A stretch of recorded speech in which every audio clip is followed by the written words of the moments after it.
una característica, una hormona en concreto, que es muy, muy interesante y sobre todo funciona mucho en redes sociales, y entiendo por qué, porque yo como hombre también me genera mucha atención, es la testosterona, ¿no? Sé que has hablado de muchos, por eso te pregunto, muchos vídeos acerca de esto, y creo que eres la persona ideal para poder hablar de este tema, y es ¿por qué deberíamos prestar atención a la testosterona? Y después, ¿cómo podemos actuar, lo de siempre, ¿no? Con hábitos fáciles de poder hacer, fáciles de poder implementar, para repercutir directamente en esos niveles de testosterona? Bien, hay dos cosas que son importantes tener en cuenta en esto. Uno es no dañar y otro es hacer las cosas que van a estimular. El no dañar es un elemento principal, te diría que más importante que los demás, porque en esta tendencia o en esta búsqueda de la masculinidad se asocia críticas que teóricamente se dice que llevaron a la pérdida de los valores de testosterona, que no necesariamente es verdad desde un punto de vista científico. Si vos me dijeses a mí, tenés que apuntar con el dedo a una sola herramienta o a una sola cosa, ¿cuál es la causa de pérdida de testosterona de valor del 40% del valor normal hace 40 años comparativamente con ahora? Te diría disruptores endocrinos. No te diría cambio de conducta, no te diría cantidad de ejercicio, no te diría que el chico esté con el iPad, te diría disruptores endocrinos número 1 como herramienta seguro. ¿Qué es esto? Disruptores endocrinos son sustancias químicas que funcionan en nuestro cuerpo como imitadores de una hormona, que en general se unen a un mismo receptor pero que no lo activan o que se quedan unidas mucho tiempo en ese receptor. Entonces, básicamente lo que nos encontramos en esas circunstancias es, por ejemplo, con que se unen a receptores que activarías con estrógenos e imitan la actividad del estrógeno a bajas dosis por mucho tiempo. Entonces, muchas cosas como el glifosato o la atracina de los pesticidas que hablábamos antes, pesticida o herbicida en ese caso, lo que hacen es justamente generar alteraciones hormonales que mientras más chico soy, más se notan, por lo cual antes hablábamos del paleolítico, yo te diría acá crecer en el campo no regulado donde se usan pesticidas es mucho peor que crecer en la ciudad donde no estoy tan expuesto a disruptores endocrinos en ese caso. Ya hay legislaciones que fueron mejorando varios aspectos, por lo menos en Europa creo que todavía no tienen glifosato. Entonces son elementos que tienen que tener en consideración. Obviamente hay exageraciones, la cuestión acá no es si cambian el sexo de la rana, la exposición a la atracina y cosas que se volvieron más populares en Estados Unidos, sino el hecho de entender cuál es el impacto para nosotros a nivel biológico. Nosotros vemos muchos tienen que ver con el desarrollo, por ejemplo, de hongos en el almacenamiento de los cereales mucho tiempo. Después otros tienen que ver con las benzofenonas en los protectores solares, por ejemplo. Entonces son compuestos que suelen funcionar, que suelen servir, que cumplen su función realmente. Y que tienen es muy importante jugar acá al abogado del diablo y entender los detalles porque muchos de estos compuestos son necesarios. No es una cuestión, la gente dice, bueno, no tenemos la capacidad productiva hoy, por lo menos a nivel de distribución y de que llegue a destino efectivamente la cantidad de comida, como para que todo sea orgánico y no uses para nada ningún tipo de pesticida, ningún tipo de modificación genética para que resista a heladas la soja que estás haciendo, por ejemplo. Y además no tienen el mismo impacto fisiológicamente usar un disruptor endocrino que usar un cambio genético en una planta para que sea más resistente. De este no tenemos noción, de los GMO no tenemos noción real del impacto. Obviamente hay posiciones en internet súper nefastas diciendo no, esto es lo peor que te puede pasar. No tenemos tanta evidencia de alta calidad diciendo, bueno, esto es nefasto. Sí sabemos que la exposición a disruptores endocrinos genera un impacto negativo para nosotros a nivel hormonal. Y hay mucho producto que tiene eso porque naturalmente se usaba. Nadie lo crea para perjudicarte a vos. Lo crea a lo sumo para abaratar costos o para que sea más práctico en el uso. Los protectores solares minerales que no tienen oxibenzofenonas, por ejemplo, que son uno de los más comunes de los disruptores de los protectores solares, a nadie le gustan porque son más blancos, porque te dejan la cara blanca naturalmente, porque son más pastosos.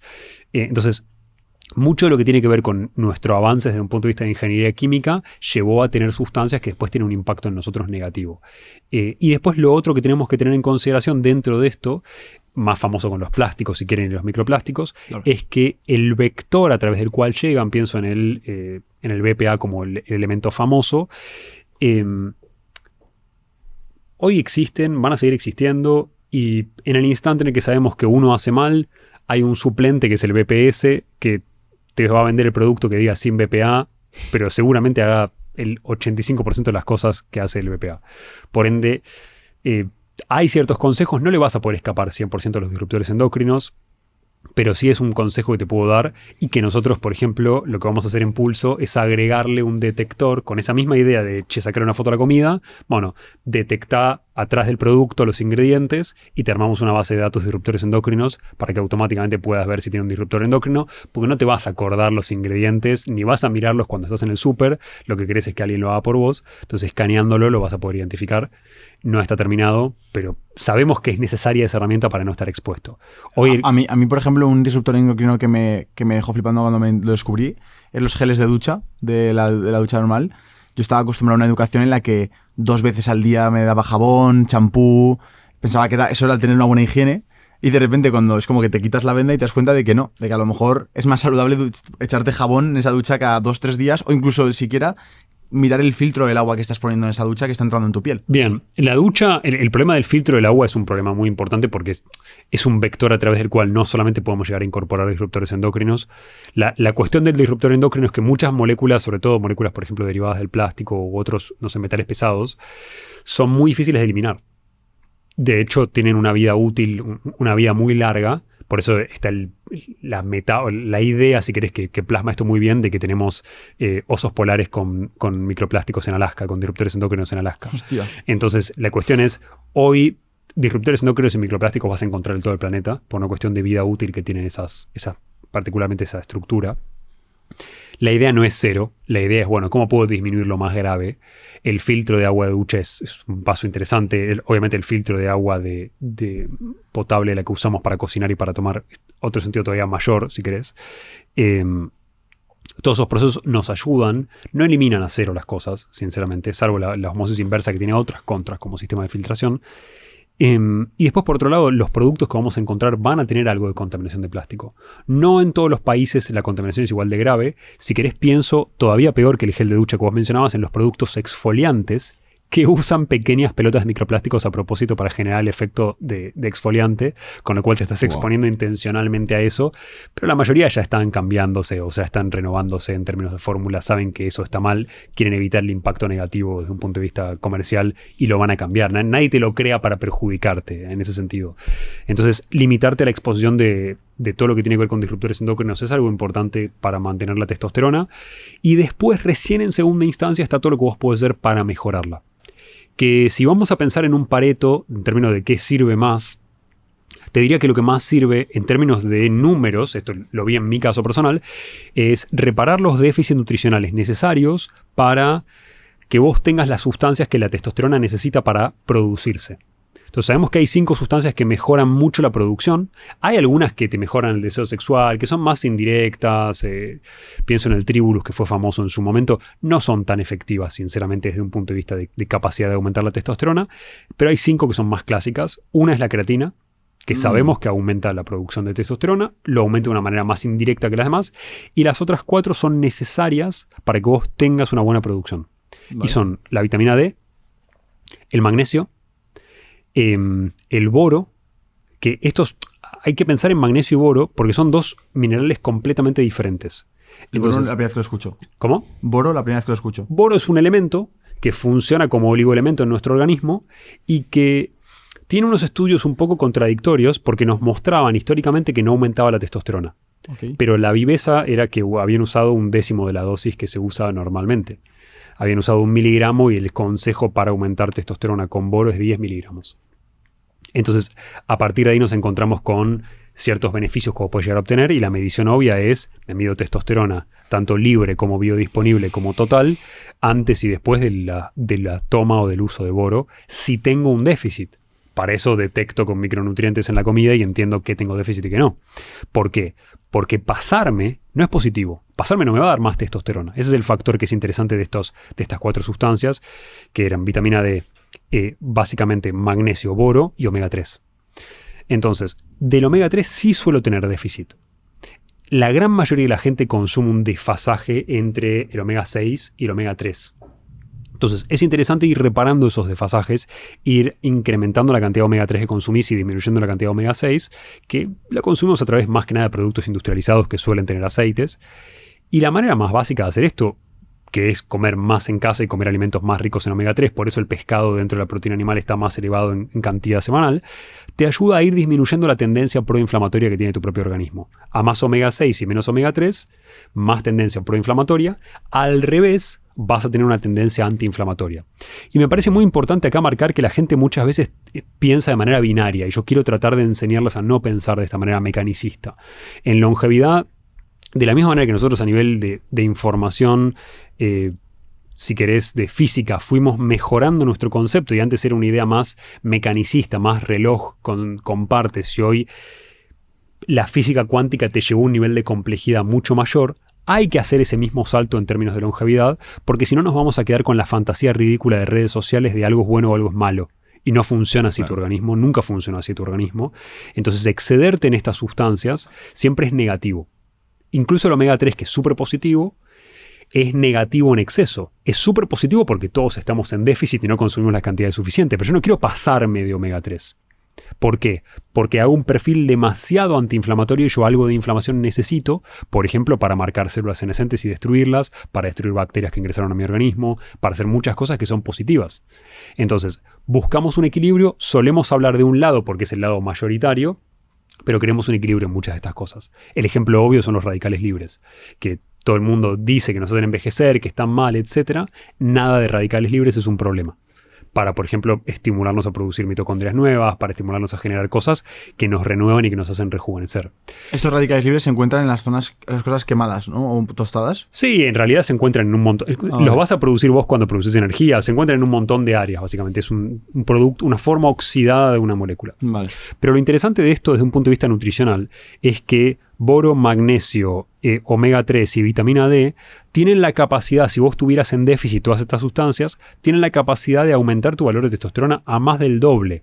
¿Por qué? Porque vos te encontrás con alguien que por ahí tiene hipogonadismo, que es básicamente un bajo valor, menos de 300 nanogramos por mililitro de testosterona total, que llamamos hipogonadismo a... Es un feo nombre, pero sería una falta de desarrollo de función de las gónadas, en este caso de los testículos, para producir testosterona. Entonces lo que nos empezamos a encontrar es con que alguien, y primero la gran mayoría de la gente está en valores cerca del hipogonadismo. O sea, no tiene valores deficitarios, pero está cerca del borde inferior. Tu rango normal de testosterona normalmente va en estas dosis que te estoy diciendo, esto depende del laboratorio, va de 300 a 1000 aproximadamente. Vos te encontrás con mucha gente que hace las cosas muy bien y está en 1400, pero ya si querés 10.000, estás hablando de un tipo que se inyecta anabólicos, claramente, o que usa enantato de testosterona o algún reemplazo. Mucha gente con reemplazo de testosterona, que también podemos mencionar si quieren, se ve tentada a usar valores suprafisiológicos de testosterona. Ya que me la estoy poniendo, me la llevo a valores más altos. Esto tiene un efecto negativo muy grave desde un punto de vista de longevidad, que después podemos hablar también. Pero desde un punto de vista fisiológico, la idea es, vos querés la testosterona óptima.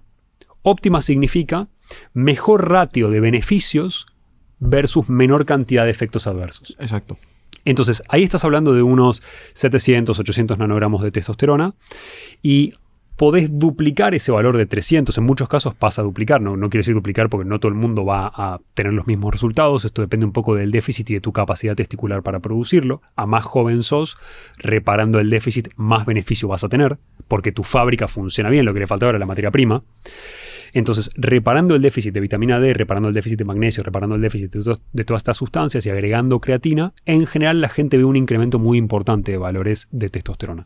Pero solo sirven, y es importante recalcar, si vos tenés déficit. Tomar magnesio de más porque sí, sin ver si me falta, no tiene sentido. No me va a garantizar esa subida. Y después hay otras cosas que obviamente te ayudan, como el ejercicio de fuerza, el dormir correctamente, la exposición solar.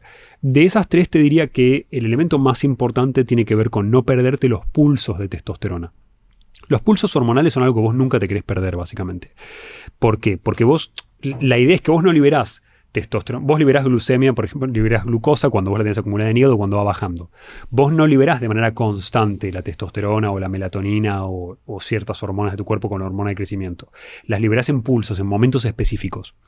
Entonces, uno de esos momentos tiene que ver con el sueño, y reparar sueño profundo y estar dormido en el momento correcto del ciclo circadiano es necesario para que vos no te pierdas ese pulso de testosterona, que es X cantidad del porcentaje total de testosterona que vos vas a liberar después. Que eso se hace durmiendo, ¿no? Eso se hace durmiendo y necesitas estar durmiendo una hora específica, por lo menos, no sé, a la 1 o 2 de la mañana, si vos tenés un cronotipo típico, es donde vos vas a liberar ese pulso de testosterona. Pero para eso vos tenés que haber estado durmiendo unas 2 o 3 horas. Entonces, yo no puedo acostarme a la 1 porque pierdo ese pulso. Imagínate que ya tenemos 40, 45 años, 50 y nuestra testosterona empieza a caer. ¿Cómo de interesante verías que empezáramos con la terapia de reemplazo? Mira, creo que la terapia de reemplazo funciona. Creo que tiene muchos beneficios.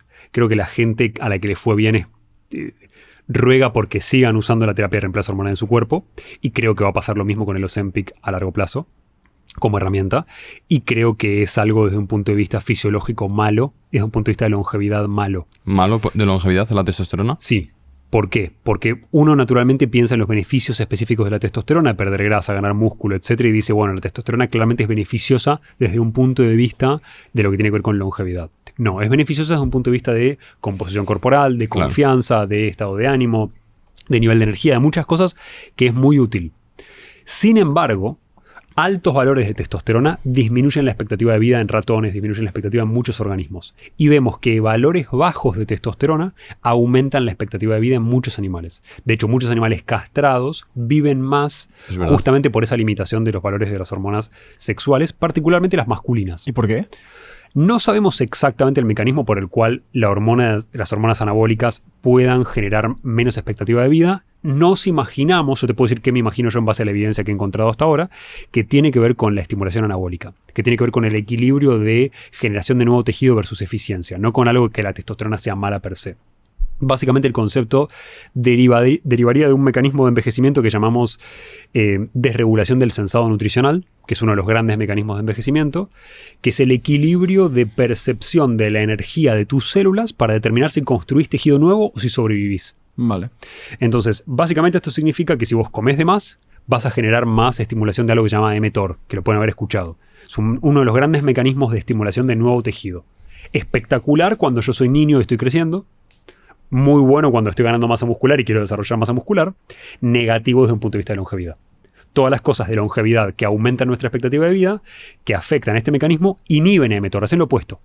La gente toma rapamicina, que es un medicamento que modula tu sistema inmunológico, que normalmente se usa para trasplantes, para inhibir a mTOR, que de hecho se llama mTOR justamente porque es target of rapamycin, o sea, está asociada con esa sustancia. Entonces, longevidad es inhibirla, estimulación de masa muscular es estimular a mTOR. Y lo opuesto sucede con AMPK y otros mecanismos que pueden haber escuchado que llaman sirtuinas. Estos mecanismos, en general, frente a estas circunstancias, se ven inhibidos. Básicamente la línea que se tiene que llevar acá a la gente como moraleja es que hay un equilibrio entre anabolismo y catabolismo, entre construcción de nuevo tejido y reciclado, autofagia, eficiencia que me va a hacer vivir más.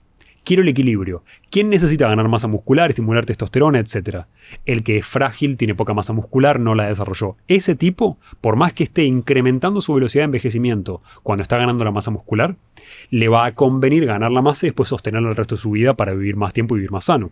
Pero vos la querés ganar en un periodo de tiempo sostenible, obviamente no usando anabólicos, pero la querés ganar en un periodo de tiempo pequeño para que no impacte negativamente tu expectativa de vida y después sostenerlo a lo largo del tiempo. Porque el ejercicio no te va a tener ese impacto negativo. Va a ir reciclando la proteína que vos ya tenés en tu masa muscular y va a ir ayudándote a mantenerla. Querrías la masa. ¿Ustedes cuántos años tienen? 24 y 23. Bueno, yo a su edad trataría de crear la masa que quiero, el pico de masa que quiero crear para el resto de mi vida y tratar de sostenerla todo lo posible el resto del tiempo. Para no estar exagerando la estimulación de mTOR y poder mantener esa masa encima a lo largo del tiempo y tener el máximo beneficio posible entre anabolismo, que ya lo construí, y catabolismo, que es básicamente el reciclado y la eficiencia energética desde este punto de vista, que me va a servir más tiempo. ¿Las erecciones por la mañana es un medidor de tus niveles de testosterona? ¿Es así? Sí, es así. En realidad es durante la noche. ¿Es durante la noche? Y sí es algo positivo. Sí es algo positivo tener más erecciones, sinceramente. Eso en general tiene mucha utilidad desde un punto de vista de medición de que todo funciona como corresponde. Y es algo que obviamente, en general, la libido de las erecciones son todas cosas que podemos mejorar y que mejoran también con la terapia de reemplazo hormonal. O sea, la realidad acá es que la dificultad práctica de esto es que estos productos funcionan. Ese es el problema. Ozempic, para bajar de peso para alguien que todo el tiempo piensa en comida, Sí, funciona. lo de Ozempic es una locura. Funciona. Sí, sí. Entonces, de ahí a que vos tengas una pérdida de masa muscular, una pérdida de masa ósea porque estás comiendo Oreos y no haciendo ejercicio es otra cosa. Pero son herramientas que funcionan y que va a ser muy difícil lograr el destete después de la sociedad. Cuando uno empieza con terapia de reemplazo hormonal y tiene hipogonadismo a los 50 años y empieza a tener erecciones de nuevo y empieza a perder grasa y empieza a ganar masa muscular sin hacer nada porque está recibiendo más hormona anabólica, es muy loco. Sí. Es muy difícil después decir, no quiero más usar esta herramienta. Ese es el problema. Es una herramienta que la mayoría de la gente que empieza queda para siempre. Entonces funciona, tiene ese impacto negativo para la ganancia de masa muscular, que yo lo veo ahora prácticamente todas las estrellas de Hollywood que hacen algo relacionado con acción están con TRT, por lo menos con terapia de reemplazo hormonal. Si no, están usando otra cosa todavía mayor.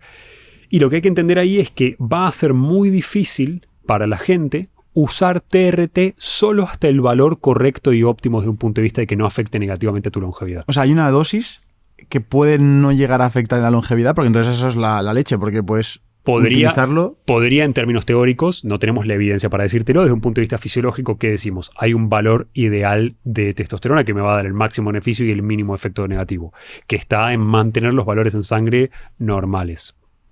¿Yo podría con una terapia de reemplazo hormonal mantener esos valores? Por supuesto que sí. Ahora ya entra un poco más debate ético, ¿verdad? O debate más filosófico, de no aceptar el envejecimiento y todas estas cosas. Yo creo que si hay una herramienta que te permita vivir más y disfrutar con tus nietos cuando tenés 85 y la querés usar, usala sin ningún problema. Que le den analítica. Creo que desde ese punto de vista te diría que hay elementos, yo lo pienso, ese mismo debate lo pienso con la fertilización in vitro, donde mucha gente tiene embriones que podría utilizar, los embriones en general en una fertilización in vitro, vos juntás embriones y se fecundan todos juntos. Entonces vos de repente tenés 5 embriones y para alguien que no puede tener hijos, poder tener la posibilidad de tener hijos es maravilloso y mucha gente se queda sin esa posibilidad por alguna cuestión más ético-moral donde dice, no, mira, estas personas para mí son vivas, yo considero que el embrión ya es vivo y no estoy ok con dejarlo congelado hasta que lo use. No hay una respuesta real de eso. Claro. Existe la oferta tecnológica, que menos mal que existe, para que quien quiere ser madre y no pudo de otra manera, pueda usar esa herramienta para ser madre. Es increíble.